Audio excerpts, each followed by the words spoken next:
To seize this moment, we have to use technology to open up our democracy. It's no coincidence that one of the most secretive administrations in our history has favored special interests and pursued policies that could not stand up to the sunlight. As president, I'm going to change that. The Obama administration's promise of openness and transparency, great words, very idealistic. It was going to be, a new shift, a new change. The reality, total hypocrisy. For 7 years, Thomas Drake worked at the National Security Agency, a surveillance office so secret that other government employees refer to the NSA as no such agency. Michael Hayden was head of the NSA during Drake's time there. Look, American political culture only distrusts two things: power and secrecy. And in order to be successful, NSA needs only two characteristics. It needs to be powerful, and it needs to be secretive. So I understand that this is a constant tension inside American life, but it's one we have to deal with and live with. By law, we're required to look like America. By Operation Art, we're required to look like America's enemies. State secrets have become increasingly normalized in our government. We're keeping all kinds of data on people, far more than most people realize. This is being conducted in secret at an extraordinary level.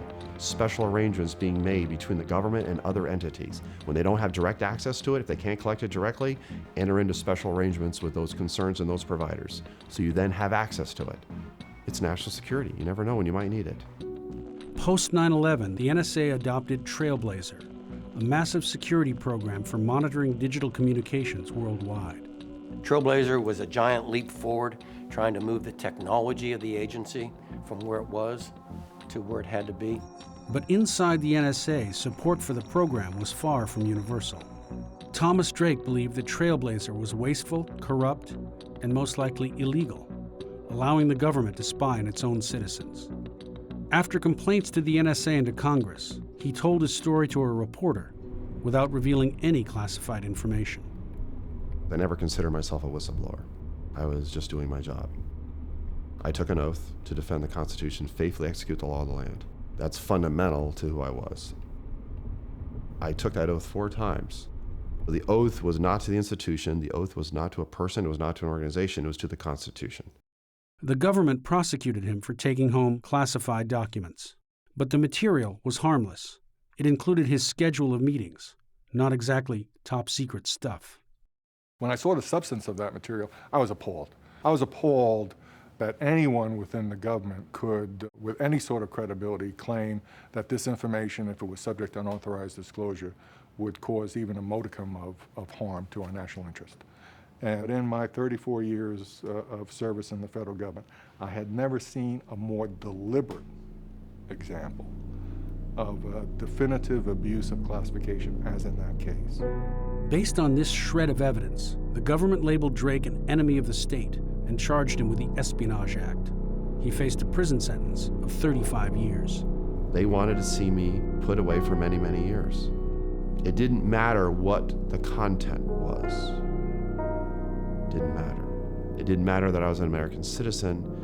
It didn't matter what the oath was. So it speaks to something actually darker in terms of this pathology of power. During Obama's 4 years as president, he has relentlessly come after whistleblowers, filing more criminal charges against leakers than all previous administrations combined. The irony there is that in some ways, given what happened to me, an outlet like WikiLeaks probably would have been safer, to say it that way in quotes. Although I will tell you right now, there is no such thing as safe. But the government's case against Drake collapsed. 4 days before trial, they offered him a deal in return for a misdemeanor charge for, quote, exceeding authorized use of a computer. The last thing I want is any American to ever live anything close to what I experienced for the past 5 years.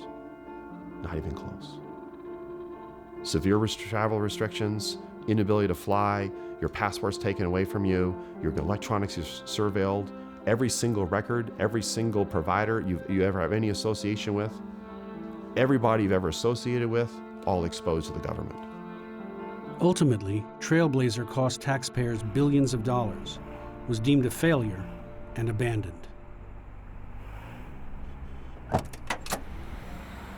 Thomas Drake spent all of his savings to defend himself. Professionally and financially ruined, Drake now works in an Apple store.